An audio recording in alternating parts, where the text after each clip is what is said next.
বাঘাযতীন কামারহাটির পর এবার নির্মীয়মান বাড়ি হেলে পড়ল ট্যাংরায়।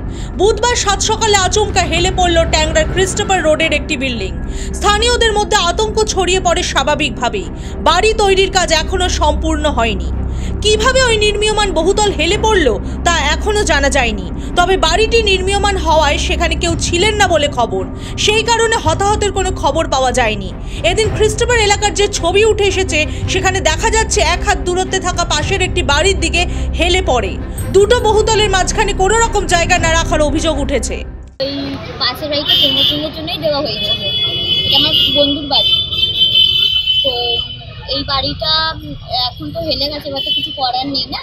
তো এটা আগেও জানা ছিল না যে এমনিভাবে, নাহলে এমনিভাবে মানে প্রমোটিংয়ে দিলে এমনিভাবে হেলে যাবে এই বাড়িটা। তাই জন্য আমরা দেওয়া হয়েছিল। আর যখন করা হয়েছিল তখন বলা হয়েছিল 4 তলা, কিন্তু এরা করে দিয়েছে 6 তলা।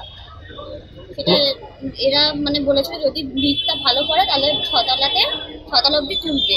সেটা তো আমরা জানা ছিল না কীভাবে এরা করেছে। তো সেই ব্যাপারে আমি কিছু বলতে পারবো না। সেটা প্রমোটার জানে। মানে সবাই তো ওখানে ভয়তেই আছে না, আতঙ্কতেই আছে সবাই। বুধবার সকালে বিষয়টি স্থানীয়দের নজরে আসতে রীতিমতো হইচই পড়ে যায়। কিভাবে এমন ঘটনা ঘটলো? যদি দুর্ঘটনায় কারোর প্রাণহানি হতো তার দায় কে নিত? এমনই সব প্রশ্ন উঠে আসছে। আমার পাশেই তো আমরা দুই ভাই আমার দেওর ওইটা করেছে, প্রমোটকে দিয়ে আমি নিজে করেছিলাম। এবার এইরকম অবস্থা হবে কি করে মানুষ জানবে? প্রমোটারটা কি করছে না করছে আমরা তো জানি না। এই হিসাবে আমাদেরও তো ভয় লাগবে। 1 বছর 1 বছর এ তৈরি হচ্ছে 1-1.5 বছর, আর আমরা আছি 50 বছর ধরে এখানে। অনেক আতঙ্কে রয়েছে মানুষ। একে তো টাকা পয়সা দিয়ে কেনা, তার মধ্যে এইরকম অবস্থা। যারা গরিব মানুষ যা হোক করে কিনেছে তাদেরও তো অসুবিধা না, কোথায় যাবে তারা? যদি ফ্ল্যাটটা হয় তাহলে যাবে কোথায় ওরা? ওদেরও তো শিফটিং টাকা দিয়ে কিনেছে, কেউ 20 লাখ 25 লাখ, সেই সব অবস্থা। তার জানবে যে দিয়েছে সে জানবে, যারা দিয়েছে প্রমোটারকে সে জানবে, আর যে নিয়েছে সে জানবে। আমরা তো জানি না। আমরা তো ওই বাঘাযতীনে দেখেছিলাম না কাণ্ডটা, তারপর তো দেখছি আমাদের ওই দিকটা হেলে যাচ্ছে।